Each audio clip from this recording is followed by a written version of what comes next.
পবিত্র রমজান ও সাপ্তাহিক ছুটির দিন হওয়ায় রাজধানীর কাউরান বাজারে থরে থরে সাজিয়ে রাখা হয়েছে সবজি। সরবরাহ বাড়ায় সপ্তাহ ব্যবধানে বেশিরভাগ সবজির দাম কমেছে।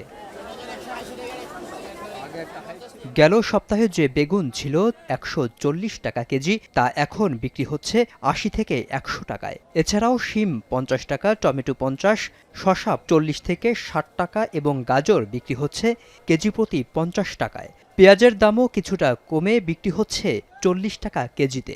আমার কাছে স্বাভাবিক মনে হয়েছে, আমার কাছে এরকম মনে হয় না। আর সবজি যেগুলো কিনছি সেগুলোও স্বাভাবিক মনে হয়েছে। স্বাভাবিক আলহামদুলিল্লাহ, মোটামুটি ক্রয় ক্ষমতার ভিতরে আছে আলহামদুলিল্লাহ। বাজার সীমিত আছে এখন।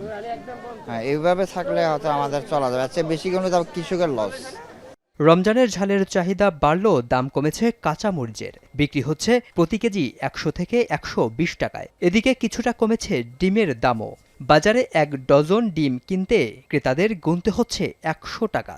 রমজান মাস তো, রমজান মাসে চলে আপনার শসা, লেবু, মানে ইফতারি আইটেম যেগুলো ব্যবহার হয় এগুলো চলে বেশি। মালের দাম কমছে আজকে একটু, কালকে ছিল ৮০ টাকা, আজকে ৬০ টাকা বেচতেছি। বেগুন কালকে দাম, আজকে দামি। তবে সবজির দাম কমলেও বেড়েছে মুরগির দাম। কেজিতে প্রায় ২০ টাকা বাড়ায় ব্রয়লার মুরগি বিক্রি হচ্ছে ২০০ টাকায়। আর সোনালী মুরগি কিনতে গুনতে হচ্ছে প্রতি কেজি ৩৩০ টাকা। অন্যদিকে আগের মতোই অপরিবর্তিত গরু ও খাসির মাংসের দাম। গরুর মাংস প্রতি কেজি বিক্রি হচ্ছে ৭৮০ টাকা আর খাসির মাংস ১২০০ টাকা। সরবরাহ স্বাভাবিক থাকলে রমজানের বাকি সময়েও সবজির দাম স্থিতিশীল থাকতে পারে বলে আশা প্রকাশ করেন ক্রেতারা। মেহরাব সুমন, এখন, ঢাকা।